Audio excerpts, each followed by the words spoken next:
Hello everybody, welcome back to the first major dungeon in Guacamelee. I'm Bacter and I'm very happy to have you back. Since the game isn't that long and there's so many costumes, I figured we'd jump right in and start showing off the Pollo Luchador as our first costume. You can see he has health regen, but his stamina does not grow back as quickly. This actually doesn't end up being worth it in the game, in my opinion. It's fast-paced enough and the health regen is slow enough that this doesn't really help all that much. Nevertheless, there are a few specific circumstances where the Pollo Luchador costume is very recommended. I'll show those off when we get there. Additionally, I picked up the second of the three grapple moves.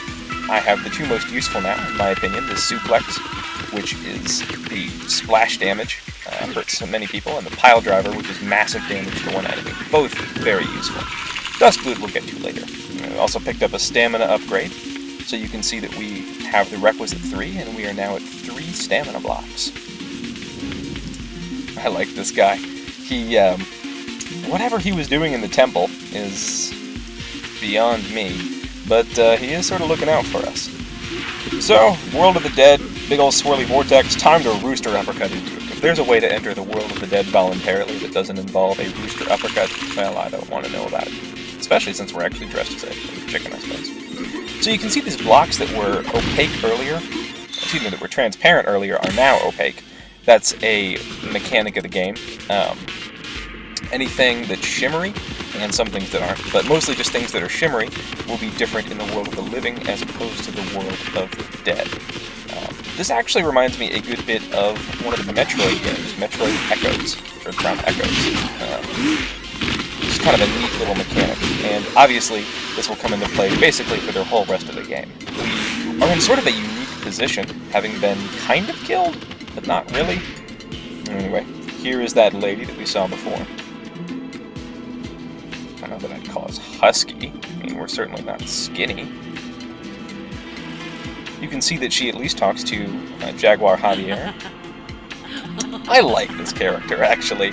She's kind of, you know, I wouldn't say easygoing necessarily, but she has her fun for sure. Like, I have no idea what this is supposed to be. I guess she's flirting with you, kind of. You apparently don't even notice. You're just staring at her with your empty chicken eyes. Her hair's kind of a neat design, too. Anyway, she references Kalaka's pet and Alabrije, and she gets ready for a...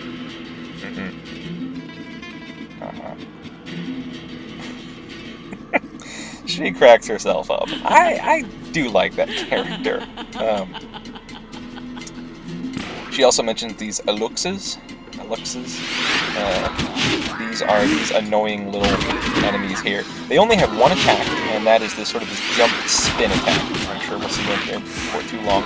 They have very little health. You can throw them almost immediately. I don't even have fewer hits before you can throw somebody upgrade. There's that attack. The only real time that they're dangerous is when there's a whole bunch of them. See, they swarm in like this, and if you can manage them, you take them out pretty much as soon as they enter. They're not really bad. Additionally, as long as you keep throwing them, you should be okay. But if there's somebody else big to worry about, and this place is swarming with them, they can be troublesome, just because they'll knock you out. You know, they'll knock you out of the combo you were doing with their little spin attack. But they really don't show up that often. It's a not very well used enemy. Anyway, this is just sort of driving home the point that vortexes change blocks. This room is neat because they do a good job training you in new mechanics in this game. This room is here, as you can see, just to show that you don't always want to hit vortexes. There'll be times you want to avoid them. And for the advanced player, they give you a little puzzle early on here, just showing that you can keep your momentum jumping when you go through a vortex. So that can be important for switching things later. I was able to get up to that top ledge by jumping through, keeping my momentum, and then doing the booster uppercut, which for now functions as our double jump, as I've said. So there's a door and a vortex here. Before I go this way, let me show off that if you activate the vortex, you can get through one of 2 doors. I actually think there is an order the game kind of wants you to go in, but they definitely don't enforce it. You can go either way. And oh my goodness, look at this big thing. Anybody want to guess what this is? You can't hurt it, but I do like how it wakes up when you break that block. Just a neat little environmental thing. This is, of course, the pet Alabrije they talked about earlier. I am not sure how that lady really lost it. It's enormous. This is the reason that I think the game wanted you to go this way first. You can see that there's only one green, so it's not really dangerous, but if you were in the wrong world, he turns pure white and you can't hurt him at all. And this can be really annoying, because you have to be switching worlds in order to hit all of the enemies. And it's not so bad when there's just one, but you'll see later when there's a whole bunch of enemies hacking at you and you can only hit half of them at a time. That's fun times. They can definitely hit you if they are in the opposite world, incidentally. It's just you that can't hit them. And here's a new enemy type, these hedgehogs, and the armadillos, I guess is what they're called. They exist to show that there are definitely some enemies that you can't dodge out of their attacks. And they can be dangerous if there's two of these because they have that very quick roll attack. So while you're dealing with one, the other can roll and get you. See there, I tried to dodge through him and nothing doing. Now, they can be knocked out of their fire attack with a punch or a special move, something like that. And you can see a little tactic there is to knock one up in the air with a rooster uppercut and combo him in the air so that the other one can just roll and harmlessly. That's a very useful tactic if there's multiple of these guys around.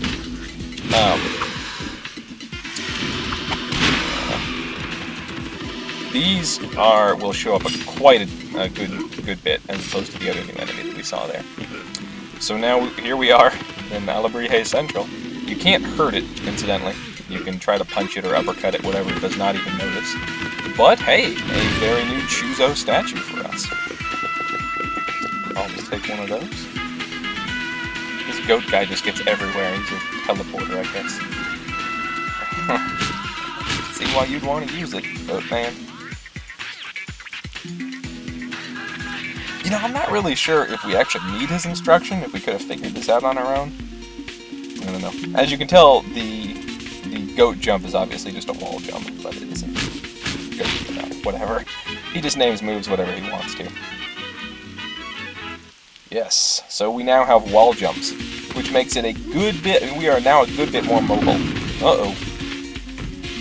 That's not a good sound for us. It's hard to know how dangerous that thing is going to be. I mean, I guess we are pretty beefy, but can we even hurt something that size?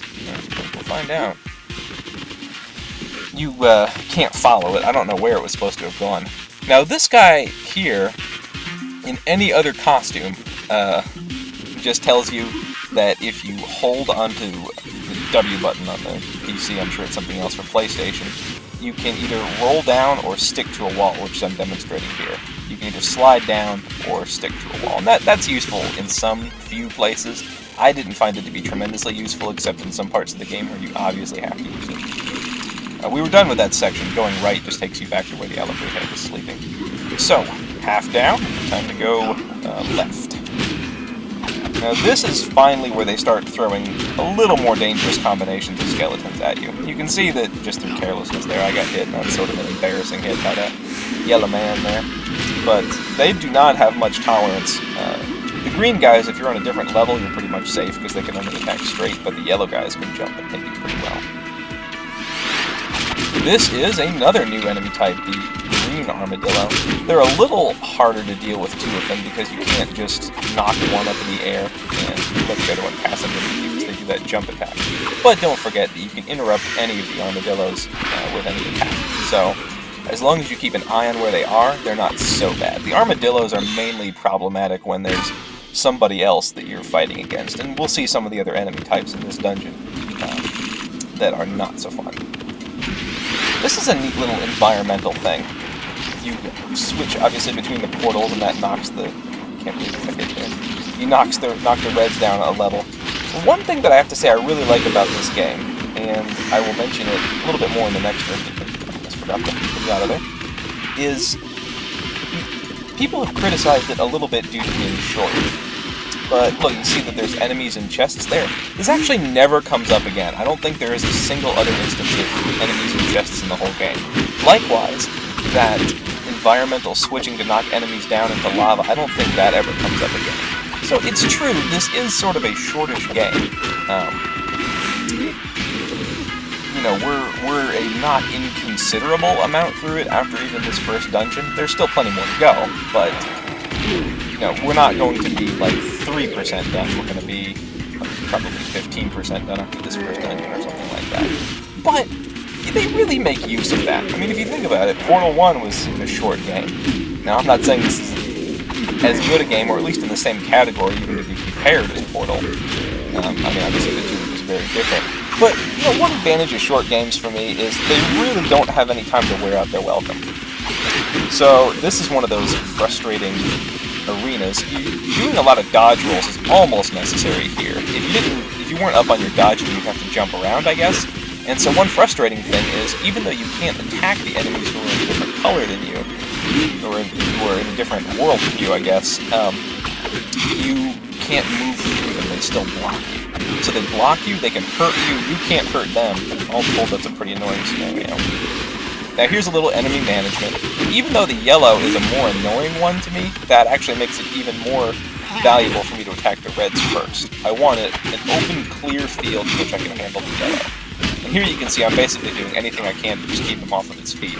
Still managed to get hit there. Not doing so well against the yellows right now. But the most important thing with them is always just keeping them off their feet, keeping them off balance. So here's the second power. The other thing about short games is that they really aren't stingy with giving you stuff. You are leveling up in powers fairly quickly, which you wouldn't, this isn't something you'd realize the first time through, but this really increases the replay value. It's not so fun to know all of the things that you could be doing and all the solutions to puzzles that there should be, but, you know, you're not going to unlock this particular move for another 5 hours or something like that. It makes it harder to play through again. I've probably played through the game 3 to 4 times now. I haven't gotten old yet. So we have enough money for something else. I'm thinking one of the stamina delays. This is especially useful for the chicken. Stamina delay boost decreases the amount of time that you would be red before you start gaining stamina back, or the amount of time just before it starts increasing back in general. Whereas stamina regen boost makes the stamina increase more quickly when it starts to increase. So, you know, just 2 ways for you to get your stamina back quickly. You can tell based on the fact that there are 2 separate things that it's important to get your stamina. Stamina is a very important thing. So this is, as far as I know, the only real secret in the temple. Most temples have something where if you get the power that's in the temple, you can go back and get some secrets in the temple. There are some passageways that you couldn't have opened earlier. And this is just the only one here. And actually, it was nice because it wasn't that far from where you actually get the power. Some temples make you do a fair amount of backtrack. This isn't my favorite puzzle just because it's all about sort of twitchy, very low margin of error platforming, which isn't my most favorite thing, but I managed to capture it on the second try here. If I ever reach a platforming scenario where I have to do the thing like 6 or 7 times, which that's not impossible, by the way, that has definitely happened in this game. If it gets to where it's taking me like, I don't know, 3-4 minutes to complete the thing, I might just edit it out and put in the very last trial where I actually do get it, unless you guys feel very strongly, you know, I'll certainly leave it in. So here we see the Olmec head. I mentioned before that they've got some weird placement. I've actually sort of modified what I think about that. Olmec heads tend to be placed in just about the center of a dungeon, instead of the beginning, which is what I feel that most games do. I actually like it, I think, because you can go back and get things in dungeons later if you miss them, and since a lot of the game is platforming as opposed to just fighting enemies, it can still be annoying getting through some of the larger dungeons. Now this I don't think has ever happened to me, getting hit by an enemy who's actually off-screen.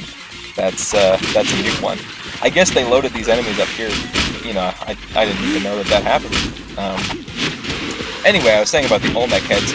The advantage of putting them mid-dungeon is you can get just about anywhere without too much hassle. Now, if something's right at the beginning, you know, that's annoying, but it's a decent trade-off. So here's just more training you on falling and using the Rooster Uppercut to do a double jump. What it's training you there is, in addition to moving straight up, you also move forward a little bit. Well, I guess I need to get Dust Boot. That is the last of the super moves that you can purchase. So it's, yeah, you know. I don't find it to be particularly useful. It launches an enemy straight forward at tremendous speed, does a little bit more damage than just a straightforward throw, and you can execute it more quickly than you can just a straightforward throw, but I didn't use it all that much. So this little puzzle here is all about the approach. You have to jump to the farthest wall that you can, slide down, and jump back into the portal. Any other way, and you're really going to be that was kind of neat there, because I could show that throwing an enemy sends out a shockwave, which can travel through platforms and hurt enemies on the platform above. That will be important a few times later.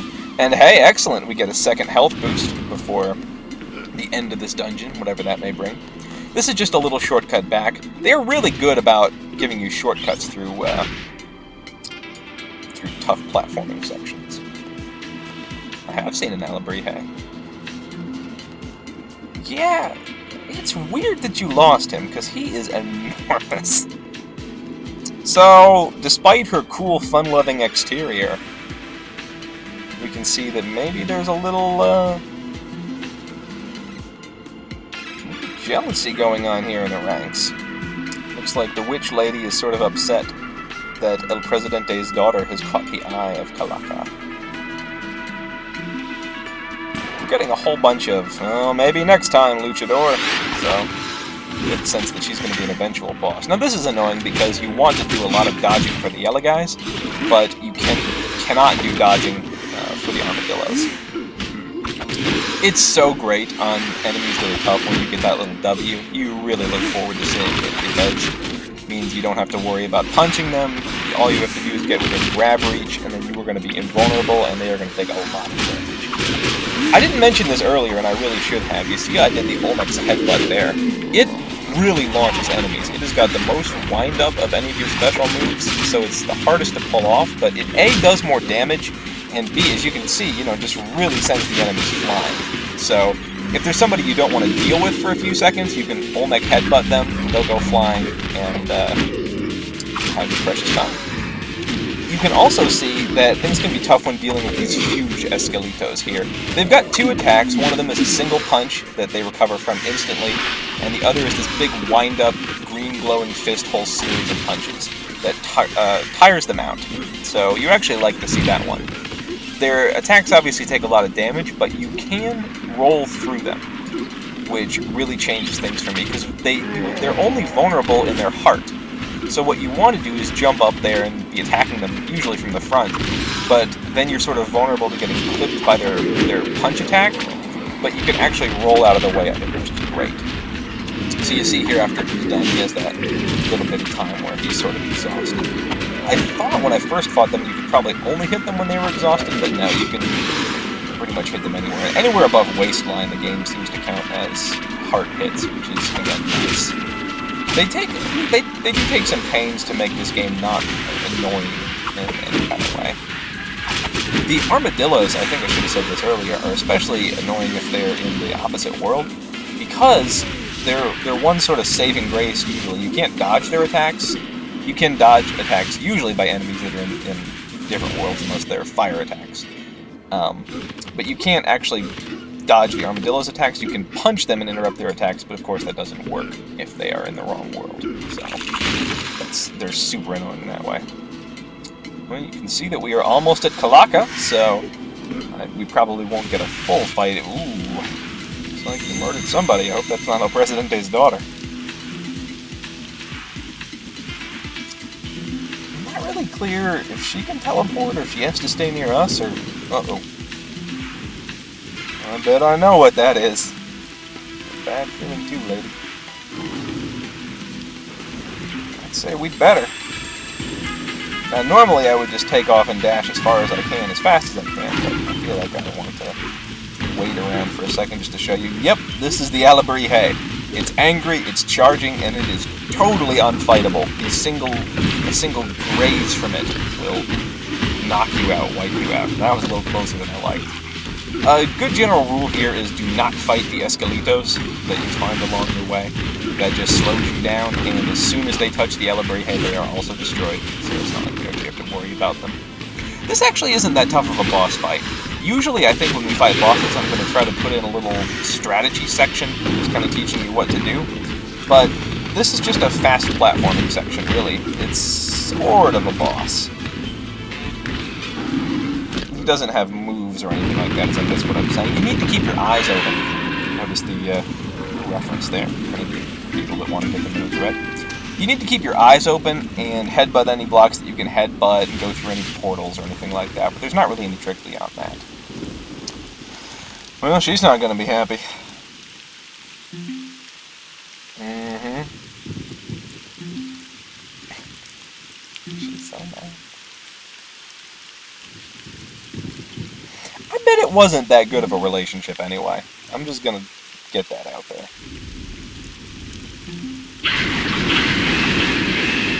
I'm going to talk about, she can sure get angry.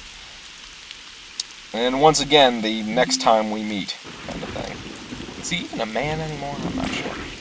It was funny, as I was going to say, my family actually collects alebrijes. I'll talk about them more later. They're a folk art tradition from southern Mexico, I think Oaxaca. They're just these neat little painted monsters.